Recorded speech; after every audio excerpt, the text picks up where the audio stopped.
We try to predict how much longer winter will go on. You know, Roadhog Day. Right. So we dutifully pushed my brother's 63 Dart out into the parking lot. Notice pushed to see if it would cast a shadow. And? Well, Tell the truth. Even though it was broad daylight with all that rust, it refused to cast a shadow. Pretty sad, isn't it? It is sad. Yeah. But what can you do? What a heap. I'm amazed at how quickly you can turn almost any car into junk. All I do is drive it. Yeah. I don't know what happens. I drive it, and it turns to junk. Yeah, but it's nice how you have that compost heap just going right in the back seat all the time. It's great. I mean, the leaves, the worms that get in there. Yeah. I'm great. growing tomatoes. You know what's really impressive? That the seedlings that fall off the maple trees in your driveway. Yeah. And That they actually take root. and actually grow in the back seat. You may think that's a joke, but that is the absolute truth. The seedlings actually take root in the back seat. Yeah. And they grow. You grow trees in your car. It's kind of homey. I rather like it. Do you have any great mail to I read? have one great piece of mail, and it's also You're gonna just launch right into it. It's also brief. You don't want to start. You don't warm us up with a few crummy ones like you usually do. No. Okay. Remember we were talking about combination businesses like funeral parlor and furniture store and all that stuff. Yeah. Oh yes. Rich Rosenthal from, where are you from? Charlotte, North Carolina. Dear Click and Clack, I listened to your show in which you describe businesses that have combined. I used to live in a small town northwest of Charlotte, North Carolina. There was a story about a veterinarian who got together with a taxidermist and opened a combined practice in a small storefront. They hung out a big sign that said, "Either way, you'll get your dog back." Isn't that good? That's terrific. Either Well, I always thought of opening up a combination auto repair shop and junkyard. When you can't fix them, you just junk. That's right. You're in the right place no matter what. Either way, you're in the right place. Anyway, if you'd like to talk to us, our number is 888-CAR-TALK. That's 1-888-227-8255.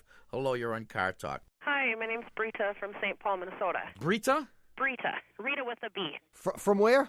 St. Paul, Minnesota. Yeah, and how cold is it right now in St. Paul? Today, it's 12 below with the wind chill. Aren't humans interesting? I mean, if we were buffalo, we'd go south. I mean, if we were birds, we would fly south. But we're humans, so we stay. But it's interesting that humankind has drifted to places, some humankind, us, that no one else wanted. Yeah, I understand. Maybe that was it. The reason is obvious. You want to be away from other people. Yeah. Right? That could be. Yeah, but not St. Paul. I mean, St. Paul is very densely populated. It is now. It is. It's a But pretty it happening wasn't. place. It wasn't until 1990. Anyway, Brita. Yes. Why did you call us? Well, I have a 1988 Honda Accord, and it, from almost a year after I bought it, has been racing. It races when I start it cold. It races when I start it after driving it for an hour. It races if I put it in neutral at a stop sign. And, like, in the morning when I start it to go out of the garage, if I just hit it in reverse while it was racing, I would shoot out of my garage going about 30 miles an hour. And it's a stick shift? No. And it's an 88. Is it fuel injected or carbureted? Carbureted. I think it's carbureted. What is it? Is it an Accord LX or LXI? LX. All right, it's carbureted. Okay, Yeah. go ahead. And I've had the timing adjusted on it numerous times. And when they first did that, it would work for maybe 3 weeks or so, but now it's just like a day or two later, it's just back to racing. I've tried different grades of gas. I've tried everything. And it races even when it's warmed up or just when it started? Even when it's warmed up. This is you gave us confusing information. No, it was confusing. They adjust the timing and it works for a day, 2 days. It used to work Bull for a while. feathers. Bull feathers. Well, that's true. Adjusting the timing would not go out by itself. Yeah. Necessarily. I mean, it could, but it's not likely to. Mm-hmm. Well, maybe you don't mean timing. I don't know. Maybe they adjust. maybe. I love the way you said that. I don't know. know. Maybe they're adjusting the carburetor? No, they said they were adjusting the timing. They said that. Yeah. I suspect what's wrong with this thing, and I'm going to take a guess about something here. Yeah. Oh, go ahead. I always get I could just give her the answer and not No, take a go guess. ahead. Is it true that there are days at a time when you do not drive this on the highway? Ooh. Yeah, probably. I mean, love yeah, it. that's probably very true. It is. It's probably very my true. brother is a genius. He pulled it out again. What? It isn't it. And I like the way you use the Sherlock Holmes technique. Yes, of course. You have your own little piece of information, That's it. and it's really quite simple and trivial. Right. And That's if it. and if you just threw it out, everyone would say, "Well, okay, I'll fix that. That's no problem." But no you one would meant say it. he's a genius. No one would say he's a genius, Right. unless you ask some what appears to be totally unrelated question having to do with Britta's lifestyle. I could ask Brita. you Brita? if you own blue shoes. Yeah. I could have asked you that too. And that, I know you don't own and he blue would have learned shoes. just as much from that answer. as what I this think one. is wrong with this Yeah, thing this is that is the good. secondary throttle of the carburetor is sticking. Mm-hmm. And that would explain why it races like that. When you go in to have the timing adjusted, I bet you they're monkeying around and cleaning the carburetor too and freeing up the secondary throttle. Which only opens when you go fast.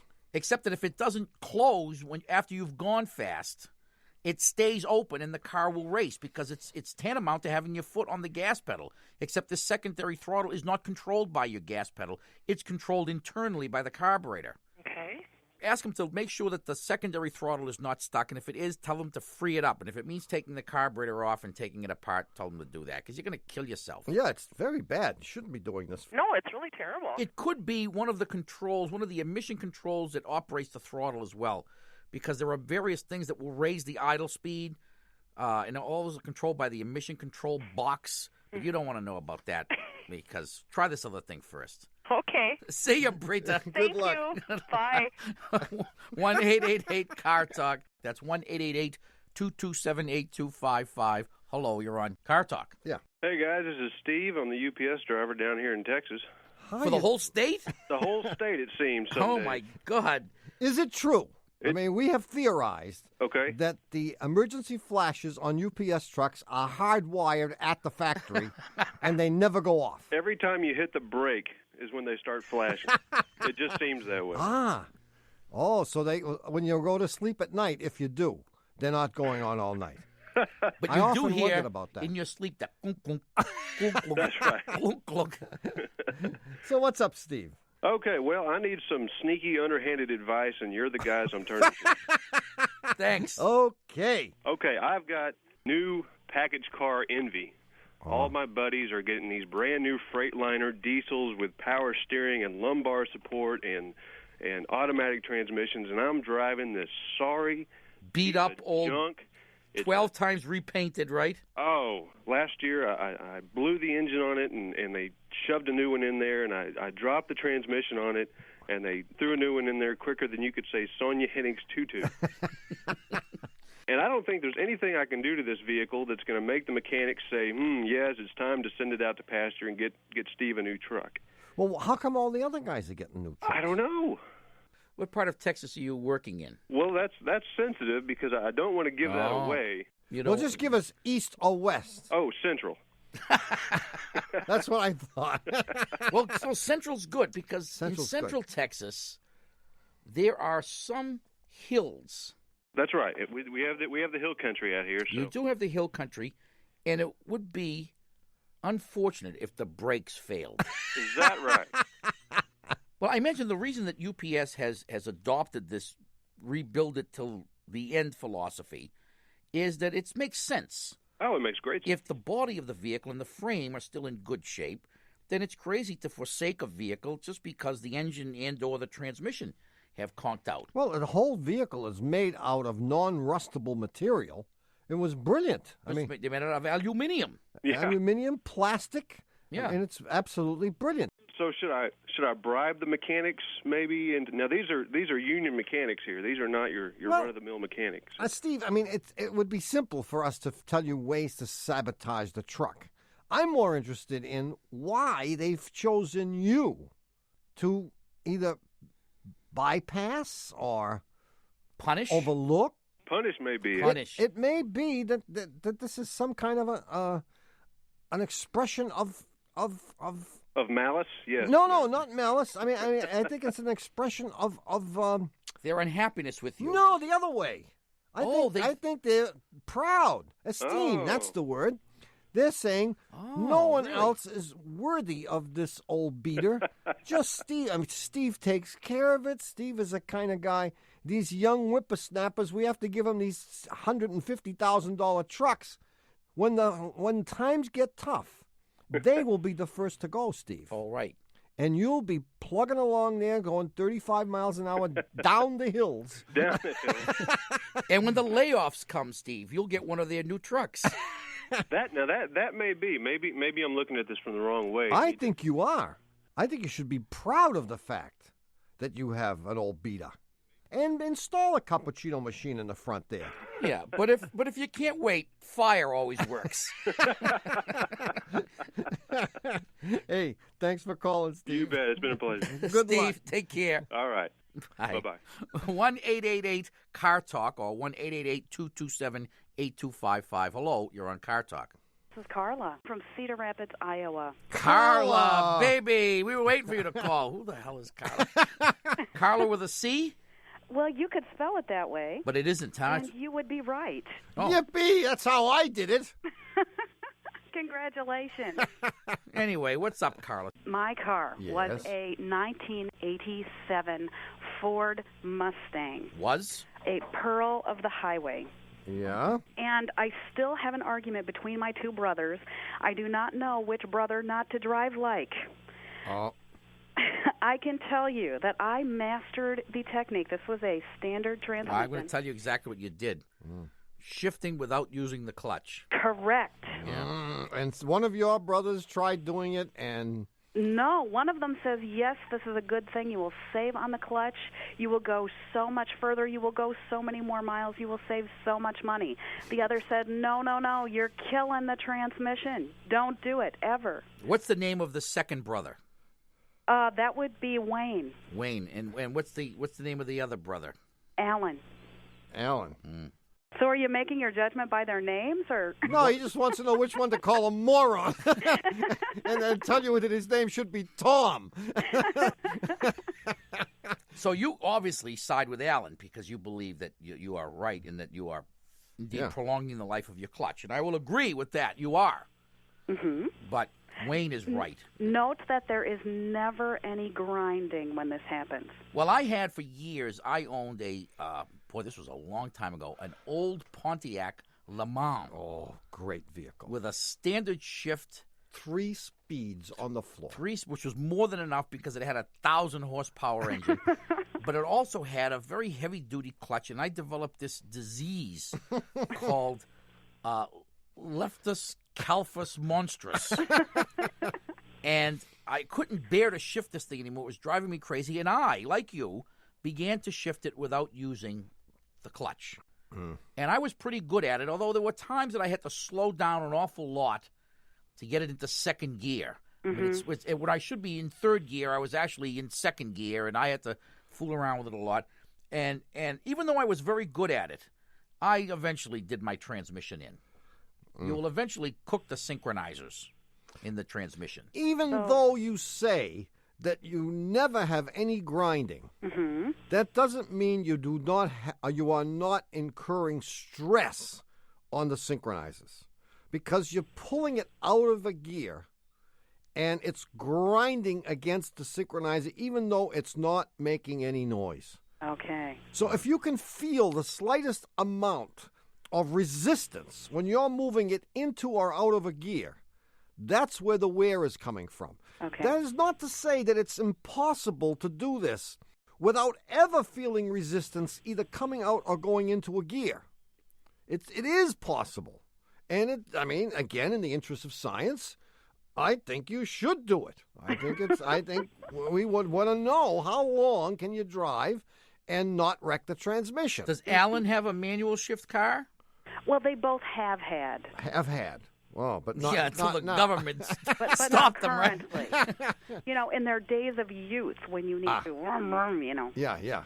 No, and it is kind of neat when you're young to show your friends that you can actually shift without the clutch. And I will admit, And they all gasp in awe. Oh, I say, mean, there are people cool. who think it's impossible, but we know better, don't we? And we all learned on somebody else's car. right? And if you really don't care what happens to the transmission, you can just slam it from one gear to the next, and it'll almost always go in for a while. Yeah. But I would have to recommend against it. It's hardly worth it because, yes, you are saving the clutch, but potentially at the cost of the tranny. And the tranny is going to end up costing you a lot more to rebuild than whatever saving you have on the clutch. And the truth is that those shifts from second to third to fourth, those aren't the ones that wear out your clutch. Yeah, The that's ones that wear it out unfortunate are part. starting off from a dead stop, and you can't do that with your technique. Exactly. So you don't save diddly by doing this. So you're doing it purely for fun, All right. and you're taking a But chance. as long as you know that, that's okay with us. So if you want to do it, tell Alan, do it on his own car. All righty. Well, you have saved the family the conflict. fraternal relationship here. Great. Exactly. See ya. Thanks so much, guys. See you, Carla. Bye-bye. Bye-bye. Hi.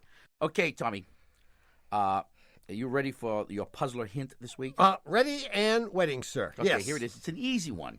It really is. And I'd be amazed if you don't get it. In the spring, a young mechanic's thoughts turn to blank. Thoughts of love. Yeah. No, you dope. Boat payments. Come on. It doesn't get any easier, man. I thought I had it. The puzzler involved a boat and a floating hat, and I'll have the answer in just a minute. I was bored with my Ford, but my sister has a Bentley, drives it very gently, makes me get loose, uses lots of juice. And even though Hannibal Lecter pops a Zantac whenever he hears us say it, this is NPR. Support for NPR and the following message come from Subaru, with its love promise to make the world a better place. Here's Subaru retailer Rocky DiCristofano on how the love promise shapes the culture at Tucson Subaru. When your employees are listening to these stories and interacting directly with the charity and the people that work for the charity, there's an emotional element. They become a part of the process. To learn more about the Subaru commitment to its customers and communities, visit Subaru.com/love-promise. Hey, for those of you who have smart speakers, which is something no one has ever called me, you can now use your smart speaker to listen to NPR. Just ask it to play NPR, and it'll play the news for you. Hey, remind me to ask it to play Those Two Morons to see if it plays Car Talk. Anyway, it's easier than ever to listen to Morning Edition and All Things Considered now. Just ask your smart speaker to play NPR.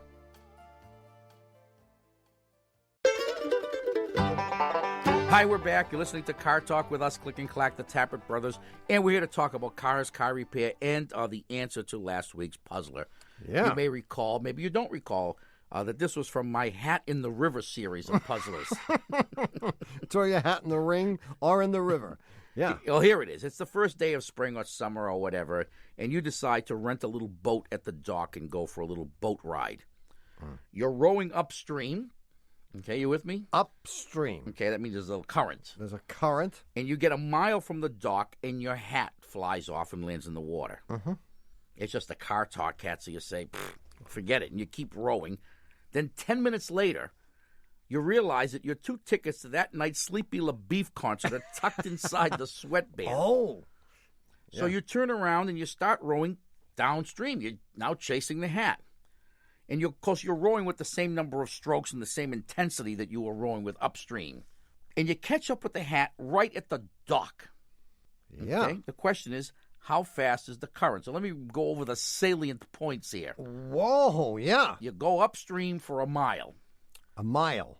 against the current. The current is working against you. The hat falls off into the water. Yeah. Okay? You say, forget it. You keep rowing for 10 minutes. Yeah. At which point you remember the tickets. You turn around. You turn in around. Zero time. During which time the hat is All this time, the hat's been going the other way. going the other way, baby. Because the current is pushing it. And you catch up with the hat right at the dock where you, in fact, rented the boat. Yeah. So the hat has actually traveled a mile. Travels 1 mile. Okay, that's the only thing you really know. Yeah, because you dropped it when you were a mile away from the dock, and you caught it at the dock. So the hat has. I got that. The hat has traveled. That's a key point. That's a key. Well, and good thing we gave you that information. So the hat traveled a mile. So we want to find out how fast the river's going. If we only knew how long the hat was traveling that mile, we could use the famous formula: distance equals rate times time. And we do know. And we do know. We do know. Because imagine that there is no current and your hat falls off into the water. If you rode away from the hat for 10 minutes, how long would it take you to get back to the hat? It would take you 10 minutes. Exactly. Right? Well, it turns out the current doesn't make any difference because the same current that's pushing the hat downstream, once you've turned around, is pushing you downstream at the same rate. So, in fact, if you row away from the hat for 10 minutes and then turn around when you've decided to go back and retrieve it, it takes you 10 minutes to get back to the hat. What was the question? What row were those Sleepy LaBeef tickets in? The question was, how fast is the river flowing? Right. So what we found out now, it takes you row away from the hat for 10 minutes. It takes you 10 minutes to get back to the hat. So, in fact, you've been rowing for 20 minutes, and so has the hat. Right. Been drifting for 20 minutes downstream, during which time it's gone a mile. So in a third of an hour, it went a mile. The current must be going at 3 miles per hour. And that's all you really had to know, because you know that the hat has gone 1 mile in 20 minutes. You know that. That's it. There you go. And that's how fast and you don't the need answer and is you don't need the any river algebra. is flowing at 1 mile in 20 minutes. No one says it's got to be in miles per hour. You didn't tell us that. Okay. Do we have a winner? I don't know. Well, yes, we have a winner. It's John Salinger from Berwick, Maine. And for having his answer selected at random from among all the correct answers that we got, John is going to get a $26 gift certificate to the Shameless Commerce Division at cartalk.com, with which he can pick up our CD of calls that are all about fathers. It's called Why You Should Never Listen to Your Father When It Comes to Cars. And it's yours, John, if you want it, for being our puzzler winner. Anyway, we're going to have a new puzzle. Well, I can't really say new. New for most. Coming up in the third half of today's show. A repurposed puzzler? Not really. You'll see. In the meantime, we'll take your calls at 1-888-CAR-TALK. That's 888-227-8255. Hello, you're on Car Talk. Hi, this is Ainsley from Buffalo, New York. Ainsley? Yes. Ainsley? That's correct. Really? Yeah, I'm From impressed. Buffalo. Buffalo. How did you get stuck in Buffalo? It's a long story. Yeah. Yeah, we got time. Go ahead. No, I married an American boy. We moved here last year. Uh-huh. Everyone laughs at an Australian in Buffalo. I don't go outdoors much for 6 months of the year. Man, you went from the most beautiful weather to about the Well, worst maybe. it can get. Yeah, Buffalo is... Cold. Yeah, cold and snowy, eh? Yeah. Yeah. Anyway, Ainsley, what's cooking? Well, I have a very nice Honda Civic. Uh-huh. It's my husband's pride and joy. It's our only car. And he was turning into the driveway after our first really decent snow here in Buffalo. And he hit a chunk of ice that he describes as something he couldn't see but thought he could ride over the top of. Yeah. And it didn't make it. And there's a big chunk out of our bumper bar. We have a sawtoothed crack on the bottom of the bumper bar. Then there's like a 2-inch chunk missing, and then a big horizontal fissure that kind of leads right to the license plate. Yeah. We can't replace the bumper because in July of last year, I gave the car a little bit of a facelift by running into a Chevy Lumina. Uh-huh. So we can't make another insurance claim. Oh, I Oh, see. because they paid you for that bumper, which you never replaced. That's right. There you This go. is a bumper that's staying on forever.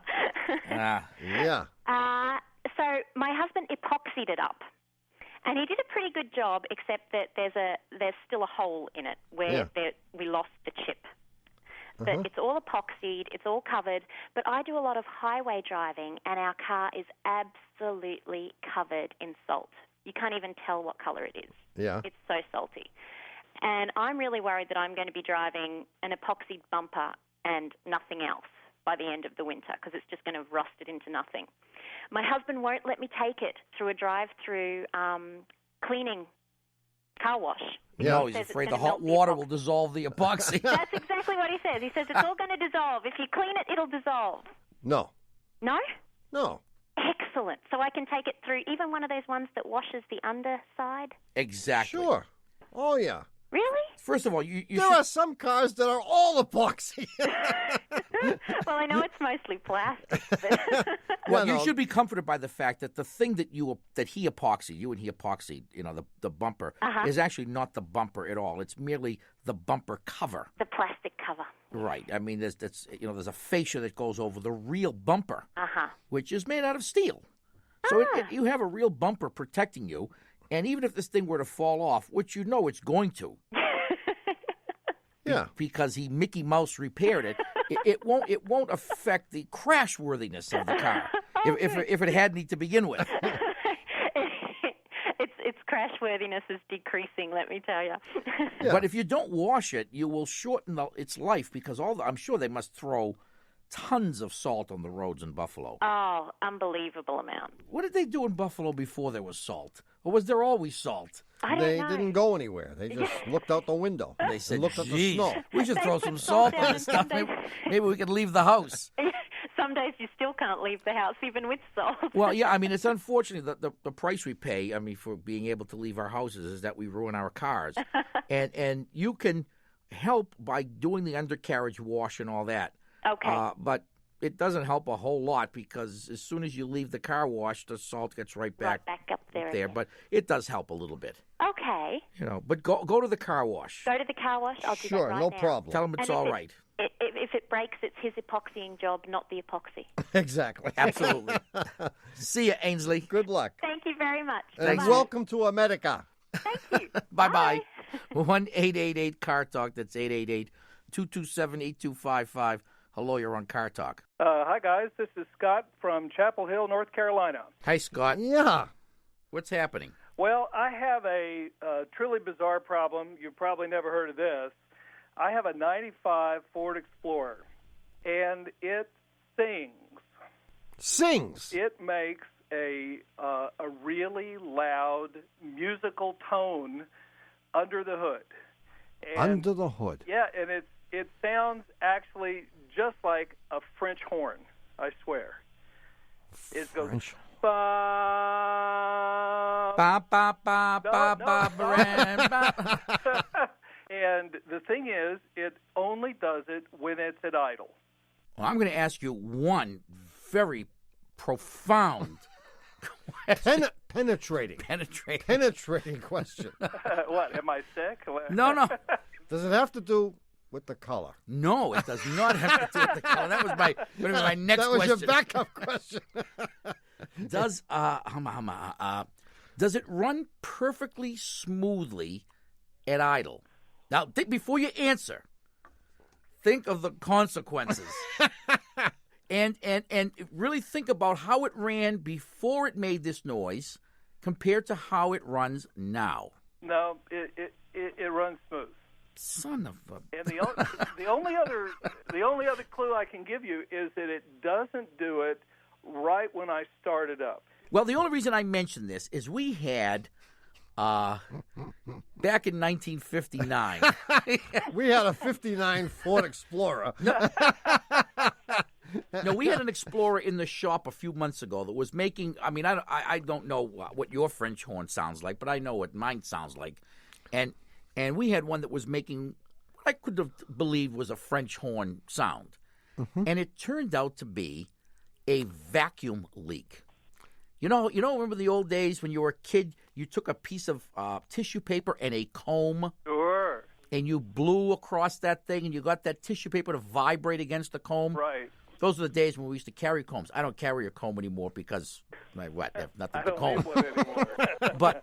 But you could get that noise by blowing through that tissue paper. Right. And if that's the kind of noise you're getting, then it could be that where the vacuum leak is, if it's a hose, where the air is being sucked in, the crack in the hose is vibrating like that tissue paper would. Right. And we found that just by using a piece of hose ourselves, one end stuck in our ear, and the other end Moving around. moving around until you found the source of it. Uh-huh. And then we said, aha, and as soon as you put your finger on it, boom, the noise stops. So, I mean, you might be able to do it just by sticking your ear in there and listening. So is this something that could really cause a problem? I mean, no. Eventually, the leak will get worse, and then it'll start running badly. Uh-huh. Or it could be something completely unrelated to this. But this is so good. What do I do if there really is a French horn player under there? Well, call us immediately. See you, Scott. Thanks, guys. Bye-bye. Bye. What a rotten gig that would be, huh? Okay, I got a job for you. You're going to play under the hood of a 95 Ford Explorer. I'll take it. Business is bad. 1-888-CAR-TALK or 1-888-227-8255. Hello, you're on Car Talk. Hi, this is Tamiko Whitaker from Okemos, Michigan. Tamika? Tamiko. Tamiko. Tamiko. It's like Amico, but with a T? It's T as in Tom. Yeah. Omiko. Tomiko. Yes. Tomiko. I've got it. Okay. And where are you from? I'm from Okemos, Michigan. O-K-I-M-U-S? O-K-E-M-O-S. E-M-O-S. Boy, you got some interesting little spelling tests here for us. Both of which I might add, we failed. I'm now working on Michigan. That would be M-I. M-I. Tamiko. Yes. So what's up? I have a problem with my Honda Civic. I bought the car used about 2 years ago, and I took the car for a test drive, and we had the air conditioning on, and it was on full at the number 4. No problem at all. I got the car about 3 days later. Get in the car. I turn the air conditioning on, and these sunflower seeds just start attacking me on just the end vents, not the middle, just the end. Really? So I thought it was like, it's a new car thing. They put this stuff in here because it's like, you bought a new car or whatever, or used car. Oh, it's like throwing rice at a wedding, you right, mean? Exactly. So I said, okay, this will eventually go away. So I was going on through the summer, and every time I turn the air conditioning on, I get attacked. I was going to work. I had my suit on. I get to work. I have sunflower seeds all in my hair. I got it. I got it.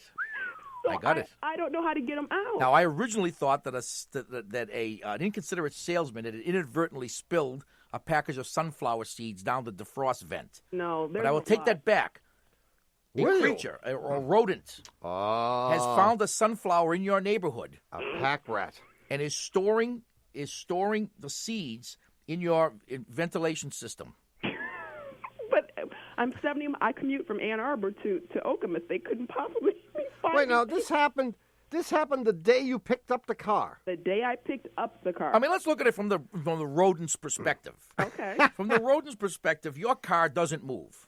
Right. I mean, wherever the sunflower happens to be, and it's dropping its seeds on the ground, or however the rodent is harvesting them, they find your car, and they find a place to hide them, because if they don't hide them, other creatures will eat them. Let me give you a little bit of information. I don't need any more. No, don't forget, no this seeds. is unencumbered by the thought process. There's no seeds in the sunflower seeds. They're already eaten. Who ate them? I don't know. The rodents took them. They didn't eat them. They took them, and they're storing them. Wait a minute. Now, wait a second. They're storing just the shell? For 2 years? This is happening for 2 years? Yes, they're going in there. They're eating them and leaving the shells behind. And the shells are light enough so that they can get blown around. Uh-huh. They may have been in there for a long time. Okay. But I guarantee you that a mouse or a mole or some other small rodent is storing these things in your ventilation system. This happened 2 years ago when you bought the car, and it's been happening consistently week after week, at least in the months that you use the air conditioner. Air conditioning or the heat. And is there not a sunflower growing in your neighborhood? Not that I know of. Of course, there's a sunflower growing in everybody's neighborhood. Yeah, you have to find that sunflower and put the following chemical on it.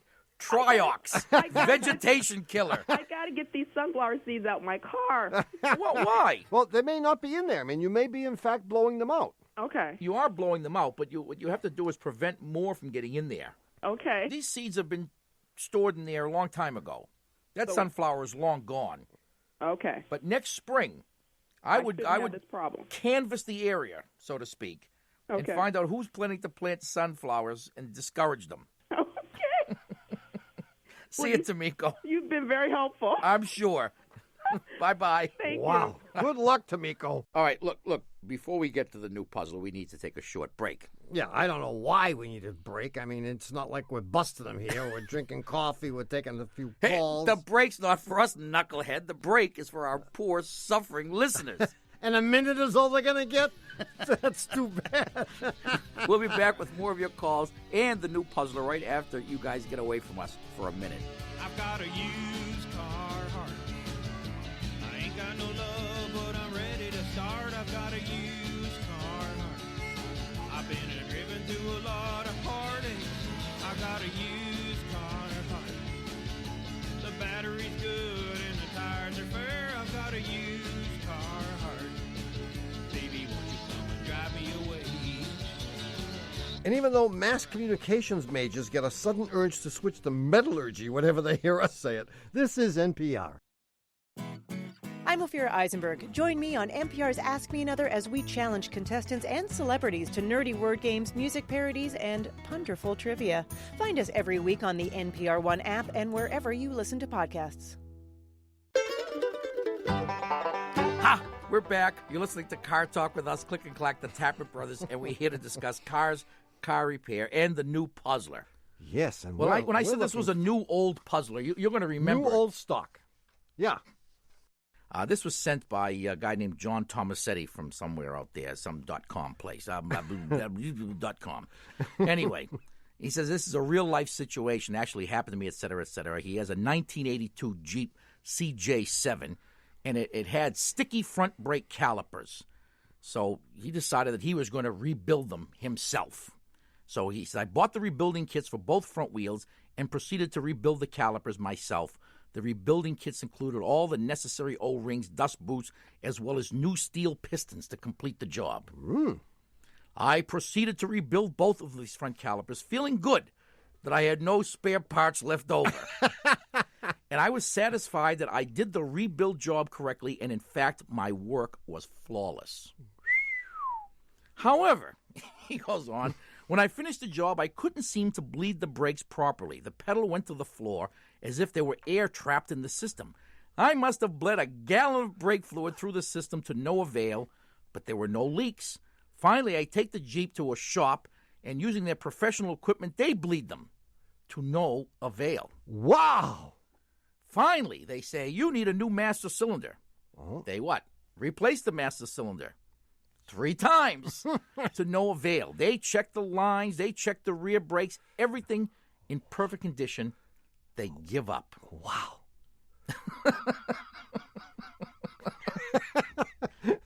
No, what? I'm awed.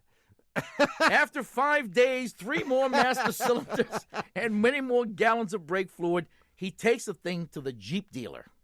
Yeah. They bleed the brakes. They put in master cylinders. They do all this. And finally, someone figures it out, and it costs no money to get it fixed. Yeah. So what did they do? What did this one brilliant guy notice? Yeah, as you That stood enabled- there saying, hey, Hey, jerk. Yeah. So if you think you know the answer, write it on the back of a soft melon or a $20 bill and send it to Puzzler Tower, Car Talk Plaza, Box 3500, Harvard Square, Cambridge. Our fair city. Matt 02238, or you can email your answer to us from cartalk.com. Wow. If you'd like to call us, the number is 1-888-CAR-TALK. That's 888-CAR-TALK, which is 888-CAR-TALK. Car Talk. Hello, you're on. That's CARTALK. Hello, you're on. Car Talk. Hello, gentlemen. This is Stephen calling from Atlanta. How are you? Stephen. How are you? Good. So what's up? Okay, here's the problem. Yeah. In 1984, Buick Regal, oil pressure problem. That's what I've been told. How did you arrive at this? Well, I had the car for a couple weeks, and the check oil choke light kept flickering on, and then it stayed on. Checked the pressure. I checked the level okay. Had the oil changed, but it started making a clack, clack, clack, clack, clack sound right before it was changed. So I hustled down to the local oil change factory, got it done, and then it made it a little louder sound as I was leaving there. And I was babying it, and the light flickered off, and the noise went away slowly, probably after a few miles. But I was down on a lot of power and really had it checked out, and they said it was an inherent problem on the Buick. This a V6 Regal? Yep, it's a V6. And bummer, huh? And he said, Get a new engine. So, I mean, what's the status now? Well, it's making at idle. It's not making a bad engine sound anymore, except for a. But the clickety-clack noise is gone. The loud noise is gone. But the light is out? The light flickers on when it's hot and when I'm off the gas. Yeah, that's when it would do that. Well, if you're really lucky, you might be able to keep this on life support. Okay. For a little while by putting a new oil pump in. A new oil pump. Okay. You might. What they have to do first is something called a leak down test to see if the bearings will hold oil. Mm-hmm. Chances are 9 out of 10 that you need the engine. Yeah. But the oil pump might do it. Might do it. So they have to do this test, and if it's okay, if the bearings will hold oil pressure, then in fact the pump might fix it. New oil pump. Yeah. Okay. So I would just put the pump in and hope for the best. Okay. So that's an option. Okay. Okay, come back. Thank you. See you, Good Stephen. luck, Stephen. Okay, thanks. Bye-bye. Hi. 1-888-CAR-TALK or 1-888-227-8255. Hello, you're on Car Talk. This is Jim Gill from Tucson, Arizona. Hi, Jim.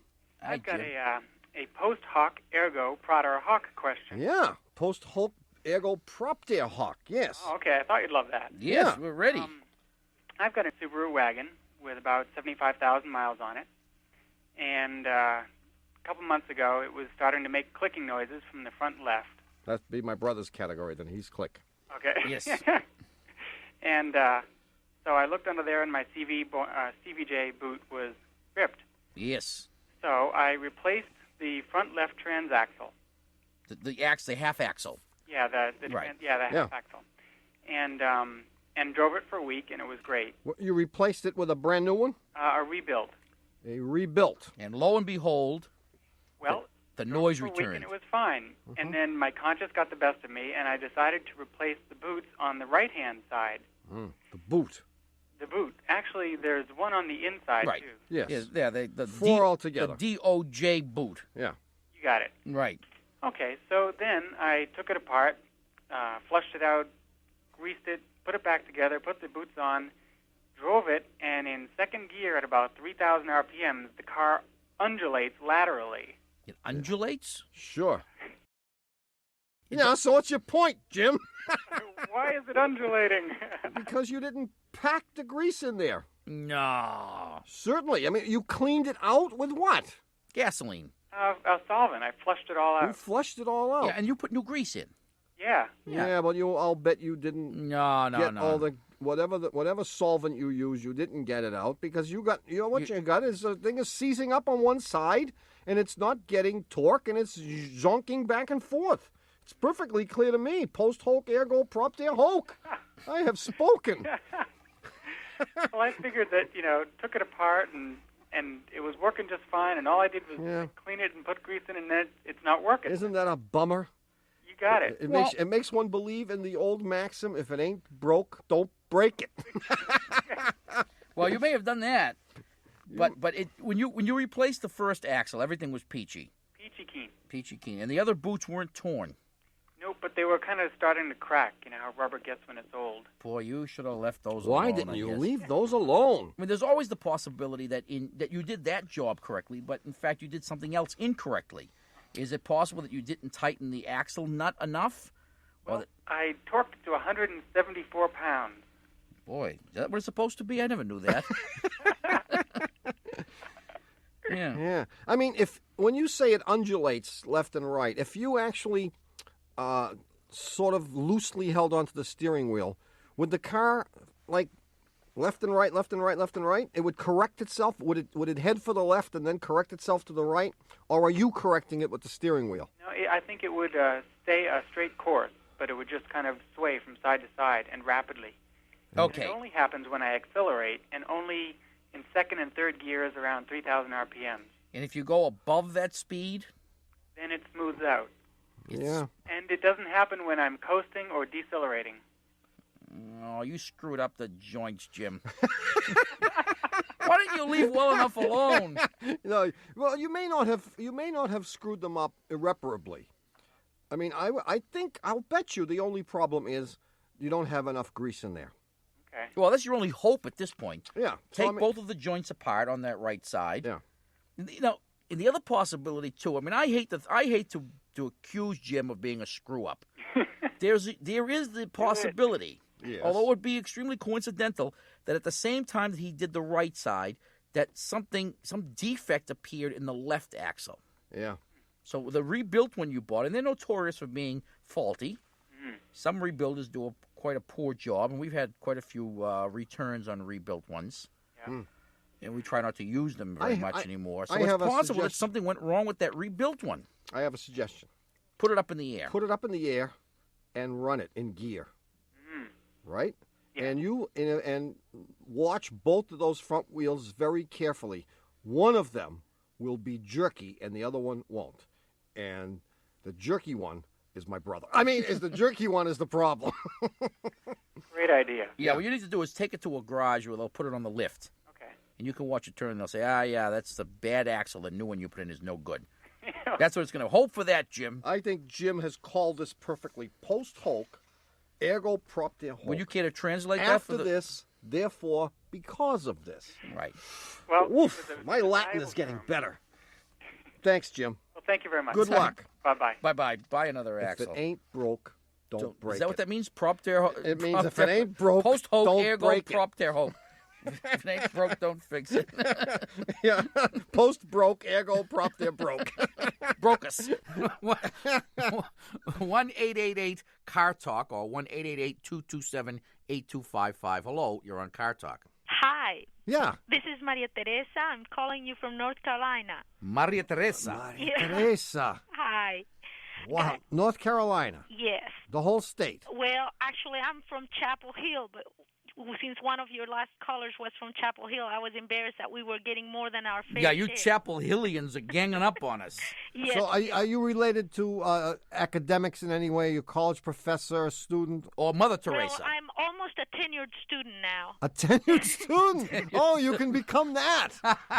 They never gave me that option. I'm also pastor of a local congregation, and that's the reason I'm calling you, because basically my folks have told me I have to buy a new car. Yeah. Uh-huh.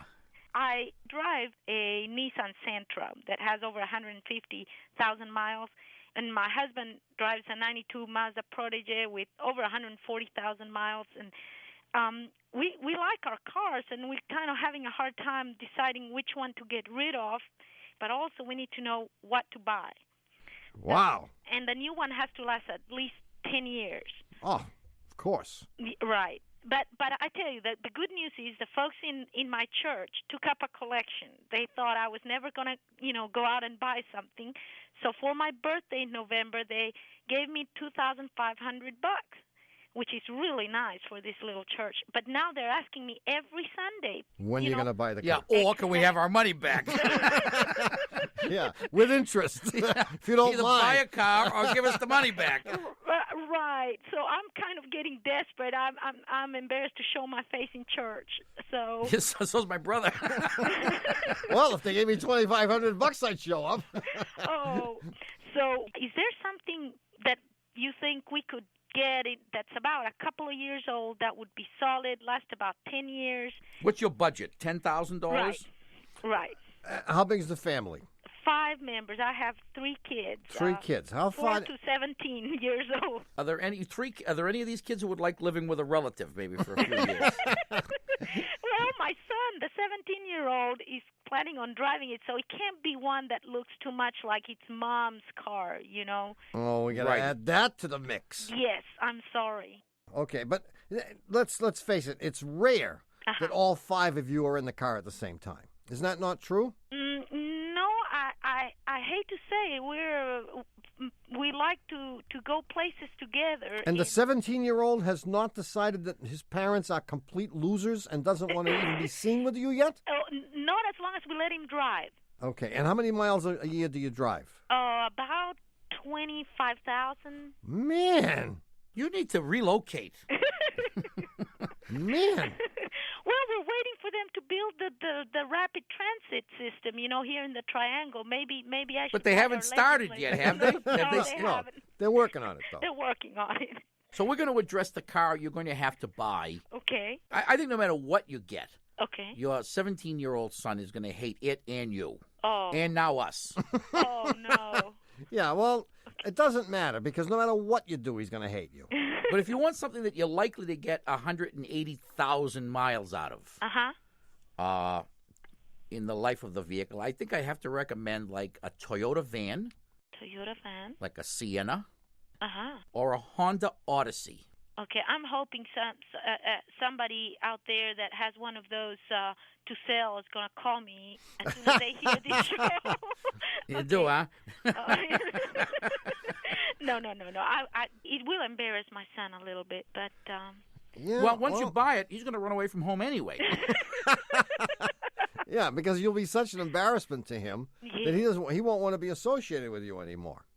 Right, and then you won't need the Odyssey, so maybe you can just borrow it for a week. Yeah. Well, good luck. Thank you so Maria much, Teresa. guys. Muchas gracias. De nada. Good luck, kiddo. Thank you. Bye-bye. Bye. Buena suerte, I think, is good luck. Buena suerte. Is that right? That means I hope you have a nice sweater. Buena suerte. Oh, that too. Nice sweater. It's just as good. If you have a good sweater, you don't need anything else. No, especially in New England. Especially in Chaplin. Well, it's happened again. You've wasted another perfectly good hour listening to Car Talk. Our esteemed producer is Doug, the subway fugitive, Bungo Boy. I like Bungo Boy. It just kind of rolls off the lips. And it's alliterative when you say Bungo Boy Berman. Our associate producers are David the Calves of Belleville Green and Catherine Frau Blucher Fenolosa. Our web lackey is Doug the Old Gray Mare, assisted by Connie Bridgeford. Our theme music is by David Dog Grisman. And our technical, spiritual, and menu advisor, just back from the Fargo Fur Feather and Fin Friolator Fun Fest, is John Bugsy Law. This is NPR.